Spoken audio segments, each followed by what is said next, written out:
You read the right books. You set goals. You track habits. You say no to distractions. You've done the work. You've built the system, and still, you feel stuck. Not collapsing. Not failing. Just trapped in a loop of almost. Almost clear. Almost ready. Almost growing. It doesn't make sense. Does it? Because you're doing everything the world told you to do. The to-do lists. The morning routines. The bullet journals and vision boards. But here's the truth no one told you. Being smart doesn't guarantee movement. Being strategic doesn't guarantee evolution. Because below all the intelligent choices, there might be something deeper. A contract, not written, not spoken, but felt. A silent agreement you made. With fear, with an old identity. With pain you never processed. It says, I'll move forward, but only if it doesn't threaten what I've always known. And until that contract is revealed, no system will save you. No planner will push you. No clarity will carry you. Because logic doesn't override emotional wiring. You can't outplan your subconscious. And the time DISTORTER. And today, we're not adding more tools. We're exposing what's been quietly pulling your strings beneath the surface. The trap of doing everything right. You've optimized. You've read Atomic Habits. You've tried Notion, bullet journals, habit trackers. You've got routines with checklists and morning rituals that would impress a monk. And yet, you still feel like something's missing. There's movement, but no momentum. Progress, but no peace. This is what I call the performance plateau. You're functioning like a high performer. But inside, there's a silent stall. You're showing up, but not arriving. You're executing, but not expanding. And here's why. Structure without emotional alignment creates fatigue. You can have all the right tools. But if your nervous system hasn't caught up, you'll just become efficient at circling. You're not failing. You're out of sync. Because when your mind says go, but your emotions whisper wait, you get trapped in a loop. The loop of almost. Almost confident. Almost consistent. Almost ready. And the world keeps telling you, just push harder. But what if the answer isn't more pressure? What if it's more permission? Permission to stop performing productivity and start embodying presence. Because systems aren't supposed to lead. They're supposed to support. And if your systems are leading a version of you that's secretly scared to grow, you'll just keep performing success while silently stalling your own expansion. The invisible contract holding you back. There's a part of you that's brilliant, focused, hungry to grow. It sets goals. Takes action. Says all the right things. But there's another part, quiet, cautious, deeply loyal. That's afraid. Not afraid of failure. Afraid of what success would mean.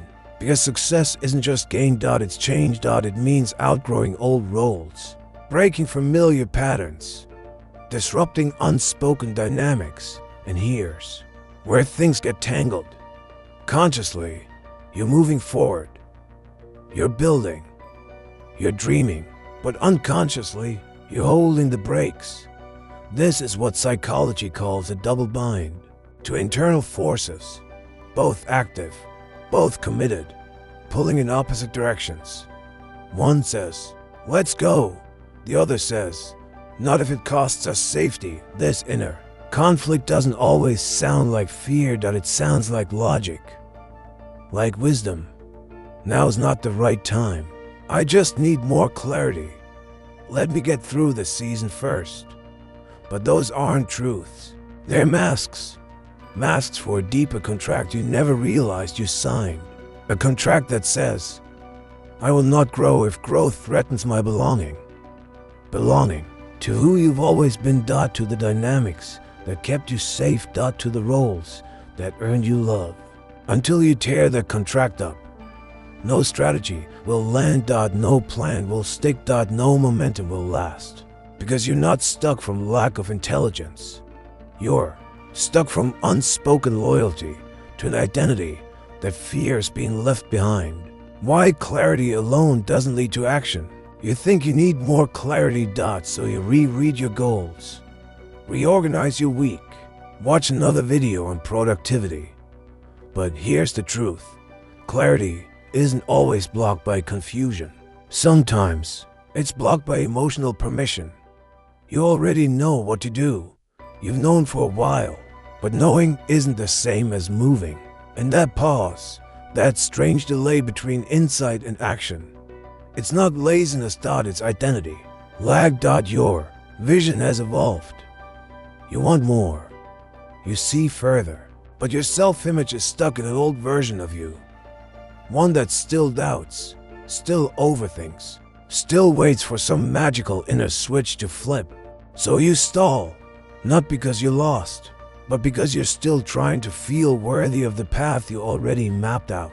You think clarity will solve it, but clarity is only powerful when it meets readiness, and readiness isn't mental, it's emotional. You might be stuck not for lack of direction, but because your nervous system still associates progress with danger. Danger of losing approval, danger of stepping into uncertainty, danger of leaving behind the roles that kept you accepted. And unless you recognize that, you'll keep calling it strategy, when really, it's resistance disguised as logic. Because forward motion is not just about the next step. It's about becoming the person who no longer doubts their right to take it. The hidden loyalty to an old self. Let me ask you something simple but uncomfortable. What version of you are you still protecting? The one who stayed quiet to avoid conflict?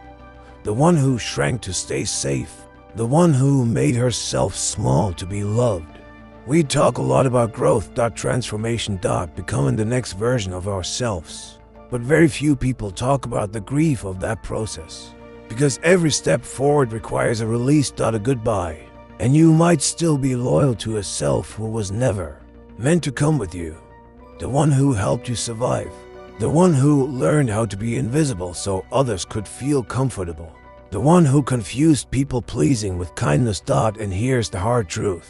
If you haven't consciously released that loyalty, you'll unconsciously sabotage anything that threatens to replace it. Not because you're weak, but because you're wired to protect who you've always been. This isn't about mindset, it's about emotional inheritance.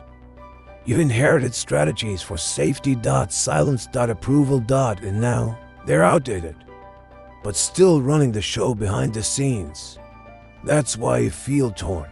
Because growth isn't just about building the new, it's about releasing the old without guilt. And most stuckness isn't a lack of courage, it's unresolved. Grief for the version of you that was once necessary, but is no longer aligned. You don't have to hate that past self. You just have to stop letting them lead. There was a time when everything looked right from the outside, my systems were working, my schedule was optimized, my projects were moving, clients, check, visibility, check, progress, check. But inside, I felt frozen, like I was walking through my own life with the brakes half pressed. It didn't make sense. I was doing all the right things, so why did everything still feel stuck? One day, I stopped, not to plan, not to strategize. I just sat down and asked myself one question. What am I secretly afraid will happen if this actually works? And the answer wasn't pretty. If it works, I lose excuses. If it works, I lose who I used to be. If it works, I'll be expected to show up in a way I've never had to before. That moment didn't give me a new tactic, it gave me a mirror. And in that reflection, I saw what I'd been avoiding.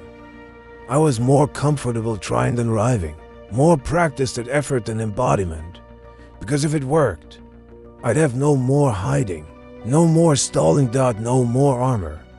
And I wasn't sure if I was ready for that much visibility, that much responsibility. But here's the thing. Nothing changed until I stopped protecting the version of me that was built for survival, not expansion. That moment didn't make everything easier. It made it real. And from there, real became enough to move. So, what do you do when you've done everything right and you're still stuck? You don't need another app or a better plan or a louder voice. You need to go inward with honesty, not urgency. Here's the pattern I return to every time I feel the invisible wall. Step 1. Identify the conflict. Ask yourself, what part of me feels threatened by growth? Not just what's hard about the goal, but what feels unsafe about achieving it. Is it fear of judgment? Fear of outgrowing someone close to you? Fear of proving you're capable and then having to keep it up? That's the root. Name it. Step 2. Name the loyalty. Ask, who or what am I afraid of leaving behind? It might be a version of yourself. It might be a parent's voice in your head. It might be a role you played that gave you identity. Until you see that tie, you'll keep circling it. Step 3. Choose alignment over performance. Ask, what would I do today if I wasn't trying to prove anything? Not what looks good, not what scores points. Just what's true. Because when you stop performing your potential and start honoring your alignment, things shift, not instantly, but deeply. You don't need to become more capable. You need to become more honest. Because smart choices without emotional coherence just make you brilliant at staying stuck. You're not broken. You're just divided. One part of you is building. Another part of you is bracing. One wants to grow. The other is trying to keep you safe. And until those two parts have a conversation, until they reconcile, you'll keep making progress on paper while feeling stuck in your soul. So here's the real question. What would happen if you stopped negotiating with your old self? Stop asking for permission to move. Stop waiting for the perfect conditions to begin. What if the version of you you've been protecting is the very one keeping you from becoming who you already are? If this made you exhale, if it made you pause, if something inside you just tightened, that's not weakness, that's recognition. Subscribe, not to fix yourself, but to remember that you were never behind, never lost, just waiting for the part of you that was ready to lead. I'm the time distorter, and I'll be here every time your intelligence isn't enough and you're finally ready to feel your way forward.